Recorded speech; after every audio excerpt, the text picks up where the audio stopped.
pang teenager lang siya para sa akin. I mean, hindi na ako teenager.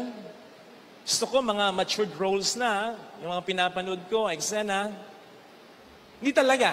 Wala akong pinanood na pelikula niya. Kaya lang itong Hello, Love Again, pinanood ko. Kasi pinilit ako ng mga kaibigan ko. Kasi ang sabi nila, Father, kapag hindi ka nanood nito, 3 na lang kayo hindi nakakapanood dito. Sabi ko, sino kaming 3? Ikaw, si Daniel, at yung aso niyang si Summer. Di manonood na ako. At maganda. Maganda. Maganda yung story, ha? At magaling si Catherine. Nag-matured na talaga siya. Actually, yun ang exact words ko. Nag-mature na siya. Narinig yun ng kaibigan ko. Sabi sa akin, kasi Father, nakatulong din sa kanya yung nangyari sa kanilang problema ni Daniel Padilla. Sabi ko, chismosa ka. At totoo naman Kasi napanood ko yung isang interview ni Boy Abunda sa kanya. Ang tanong ni Boy Abunda sa kanya ay ganire, Catherine, kung ikaw ay makakabalik 11 years ago, ano ang sasabihin mo kay Catherine? Kay young Catherine? Bakit significant yung 11 years ago? Kasi 11 years sila ni DJ. So yun yung tanong. Alam niyo sabi ni Catherine? Parang ganito. Nandun yung exact words, pero parang ganito. Ang sasabihin niya, kay young Catherine, 11 years ago ay ganito.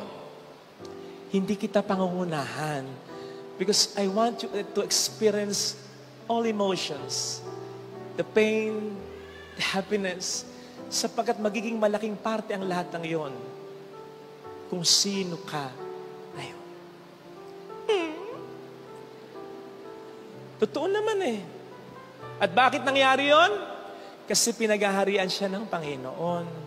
Paano ko natiyak yon? Hindi nga natin alam kung paano nasira yung kanilang relasyon ni Daniel. Bakit? Di naman siya nagpuputak Di naman siya nagkukuda Di naman siya nagrant Di naman siya nanghiya Di nga natin alam kung may third party. Hindi. Ganun lang siya. So palagay ko talagang pinaghaharian siya ng Diyos. Kaya, yung pangit na nangyari sa kanya, nagkaroon ng magandang epekto sa kanya, hindi lang niya nakaya, nagkaroon pa ng magandang epekto sa karir niya at sa karakter niya sa buhay niya. Ganun sana. And I know, hindi madaling mangyari yon.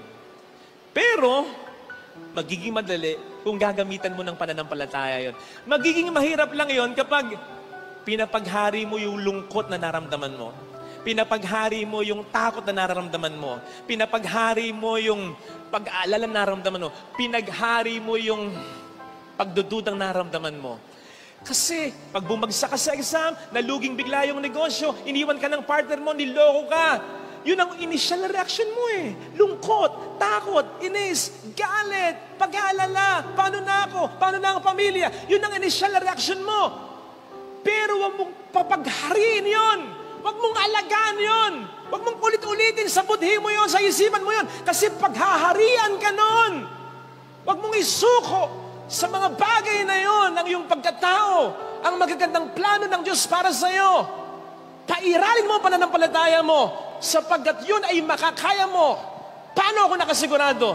Kung kayang maghari ng lungkot sa buhay mo, bakit hindi kayang maghari ng kaligayahan sa buhay mo? Kung kayang maghari ng pagdududa sa buhay mo, bakit hindi kakayaning maghari ang pananampalataya sa buhay mo? Kung pwedeng maghari ang kadiliman sa buhay mo, by all means, mas kayang maghari ng kaliwanagan sa buhay mo.